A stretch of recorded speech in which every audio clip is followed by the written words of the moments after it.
Well, what I wanted to say, this whole thing is that I am not really a survivor.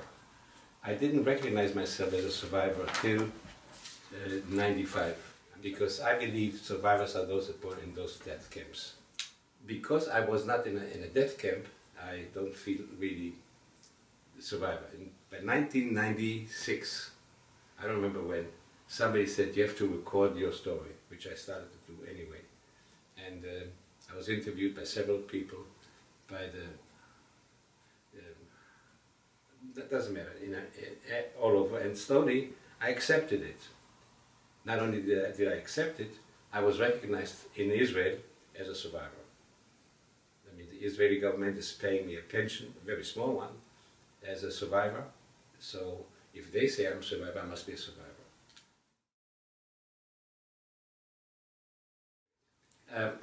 I was born in Germany, Cologne, beautiful place. So was my mother, and my little sister, and my older sister. My father came from Poland. My older sister was born, Inez, and I was born a little bit later, and then my little sister was born. We tried to escape from Germany to Palestine. Our family in America wouldn't support a family of 5 people. It was after the big depression here, and they said, why don't you send your husband, and then he will pick papers. In 1938, my father went to America by himself, April. I have a picture of it, so I know exactly when it was. I remember, and I didn't understand what was going on. A little while later, my elder sister went to Belgium with her uncle, and I stayed with my mother and my little sister. Well, yeah, I was told in school to go home right away. A few kids, I was one of them. When I came home, there were police officers, and they said you have to leave now and so much. And my mother was very upset, very tense, and we have a few hours only. She ran down. I don't know where she went. Maybe to her mother, to her sister. There were 3 sisters of her there, and she tried to get some money, maybe to organize. We couldn't take much with us, but we could leave. This was still before the war, 1 year before the war, all year before the war. When we arrived with the train after going for about almost a whole day to the border of Poland, a small town called Neubenchen in German, in Polish they call it Zwondzin. I didn't know why we were going. I was 6.5, 7 years old. I didn't understand. Poles wouldn't let us in because we had no papers. My mother was born in Germany, I was born in Germany. So they wouldn't let us in. We were stuck there for quite a while. And when they did let us in finally, it was 3-4 months before the war. In the meantime, my father did send papers. They came to our address in Cologne. There was nobody there. So we didn't know about it. And from there, things started to go down. And once the war broke out, and the war did break out suddenly,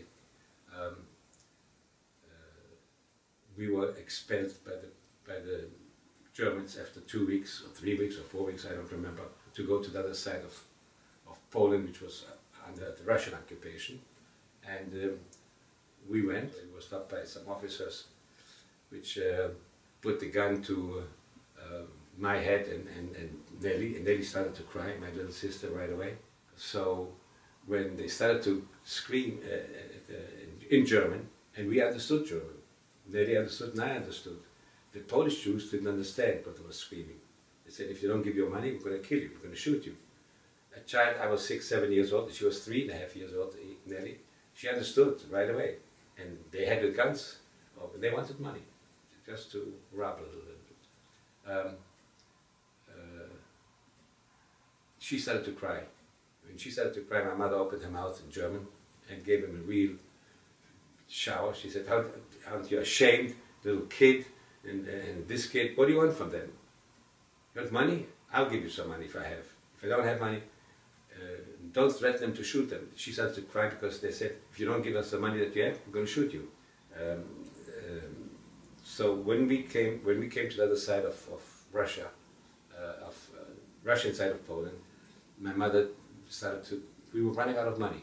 We had some money that my father sent or my uncle sent, and my mother started to to buy some yarn and to knit sweaters and sell them and maybe make some money. She didn't make much money, and she couldn't. I mean, it takes a long time. But then she lost her voice completely. She started to talk like this. Her voice was totally gone. She was very upset. She knew something is very wrong. Russia was not at war, so she started to write to my father, we can still go from Russia, send the papers here, maybe we can go from Russia. Wishful thinking. Russian war was the same like the Germans, maybe worse than the Germans at the time, the communists. They signed us off. We had to sign on what who we are, register, and the question was, do you want to stay here in Russia, or you want to go back to Poland after the war? And my mother said, I don't want to go back to Poland, I don't want to stay here, I want to go to my husband in America, of course. Sure, they wrote it down. A few months later, they took us on cattle trains. In the middle of the night they came and didn't give us a chance to take clothes, and they just come. Put us in cattle trains, and we were on the train, I think anywhere between 2.5 and 3.5 months, going and stopping and going. But people were very stressed, they didn't know where we were going. After a while, some people recognized by the names, they could read Russian, Polish Russian, and they said we are going east, northeast. And it took about 3 months when the train stopped finally, and it was the end of the train, I mean of the track. We were in a very, very, very thick forest. It's very hard for me to comprehend such a thick forest. There was nothing there.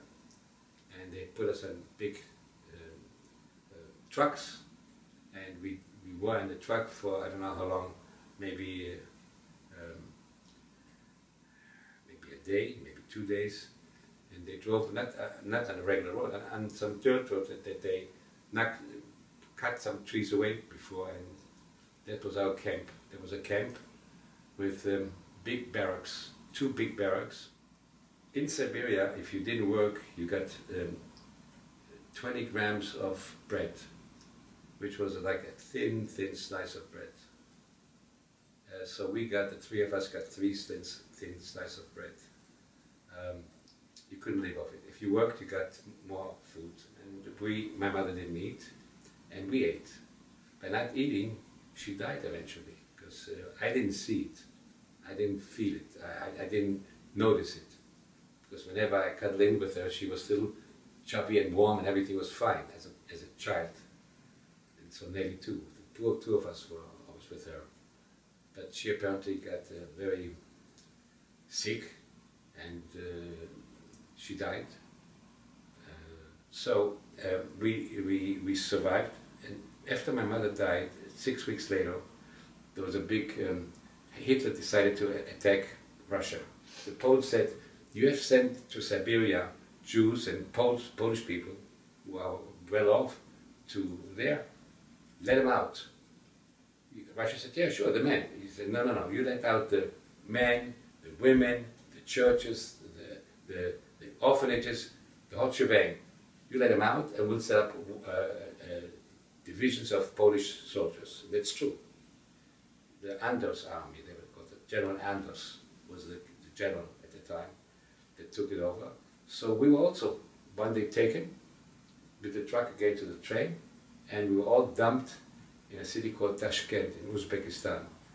It is about 1,500 miles maybe from where we were, south, which is sitting between Tajikistan, Afghanistan. It's right in that area. Iran is bordering with it. It's a nice little country because we went back to visit there later on.